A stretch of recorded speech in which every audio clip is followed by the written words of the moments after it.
என்னுடைய கேரியரில் நான் பார்க்காத டைரக்டர்ஸ் இல்லைங்க. என்னுடைய குரு பாரதி ராஜா அவர்கள்லேருந்து, நான் ஒரு கே விஸ்வநாத்லேருந்து, பாபு சார்லேருந்து, இங்கே எஸ்பி முத்துராமன், நீங்கள் எவ்வளோ எந்த சங்கர் என்ன வேணாலும் சொல்லுங்கள், எல்லா டைரக்டர்ஸ் கூட நடிச்சிட்டேன், பாலச்சந்தர் சார் தவிர. அப்படி இருக்கும்போது இந்த பையன்கிட்ட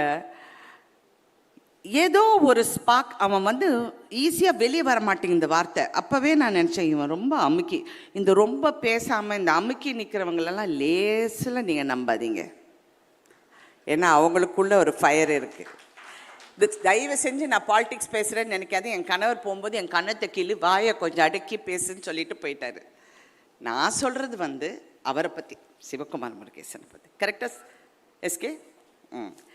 அவர் வந்து வாயில் இருந்தால், but I can see in his eyes how he was looking, calculating. அந்த ஷாட்டை எப்படி எடுக்கணும், எப்படி செய்யணும் அப்படிங்கிறது, அந்த திறமையை நீங்கள் கண்டுபிடிச்சிங்க பாருங்கள் சிவகார்த்திகேயன்.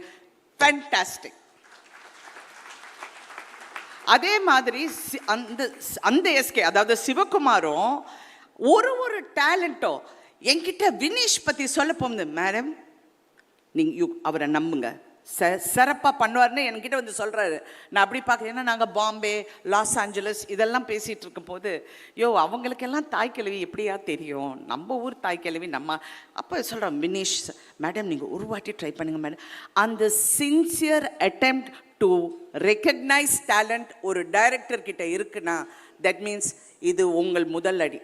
இனிமே பார்த்து கால் வைங்க, செய்யும்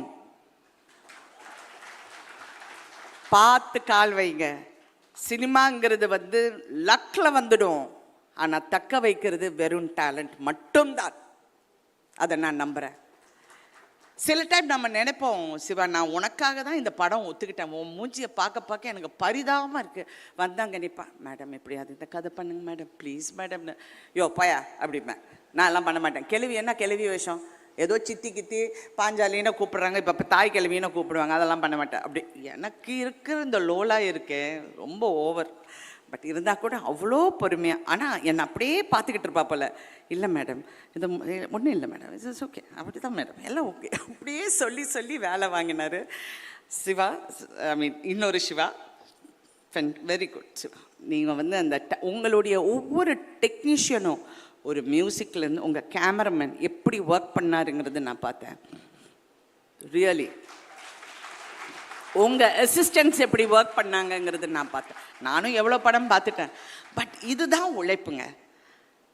அதை விட சிவகார்த்திகேயன் அவருடைய டீம், கலையாக இருக்கட்டும், ராகுலாக இருக்கட்டும், அதாவா ஐயா எல்லாம் கையை தூக்குங்கப்பா, உண்டேன்னு ஐயான்னு சொல்லுங்கப்பா, எல்லாம் பா அப்படியே என்ன அப்படி இப்படி கூட்டிகிட்டு போய். ஏன்னா அவங்களுக்கு பயம், நான் பாட்டுக்கு ஏதாவது போயிடுவேன், ஏன்னா இந்த மேக்கப் பார்த்து நான் ஏதாவது டென்ஷன் ஆகிடுவேங்கிற அவங்களுக்கு டென்ஷன்.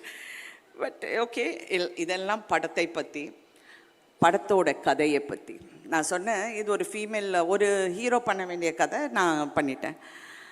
பட் இதில் ஒரு மெசேஜ் வந்து, எல்லோரும் சொல்கிறாங்க நம்ம அம்மச்சி வந்து உயிரோடு இருந்திருந்தா இப்படி சொல்லுவாங்க, எங்கள் பாட்டி இருந்திருந்தா இப்படி சொல்லுவாங்க. கிடையாது. இது வந்து ஒரு பெண்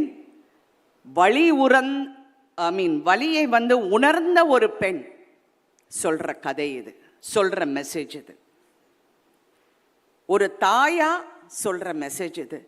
ஒரு பிள்ளையா உன் தாயை எப்படி பார்க்கணும், உங்கள் பெற்றோர்களை எப்படி பார்க்கணுங்கிற மிகப்பெரிய மெசேஜ். எனக்கெல்லாம் அப்படியே ஷாக் ஆகிட்டேன் நான் அதை பார்க்க போது. இதெல்லாம் நான் கதையில் கேட்டிருக்கேன், பார்த்துருக்கேன். பட் இந்த படத்தில் அதை நீ சொன்ன விதம், அந்த இடத்துல அந்த கதாபாத்திரத்தை நீ எப்படி, அந்த பாலமுருகன் கேரக்டரை அந்த இடத்த எப்படி நீ கொண்டு வந்து நிறுத்தி, எப்படி அடுத்தவங்களுக்கு அந்த பயணத்தை வந்து அப்படி கொண்டு போகிறீங்களோ, எக்ஸலண்ட். பிளே ஸ்டோர் மற்றும் ஆப் ஸ்டோரில் இருந்து பாலிமர் செயலியை QR கோடு மூலம் பதிவிறக்கம் செய்யுங்கள். செய்திகளை உடனுக்குடன் பெறுங்கள்.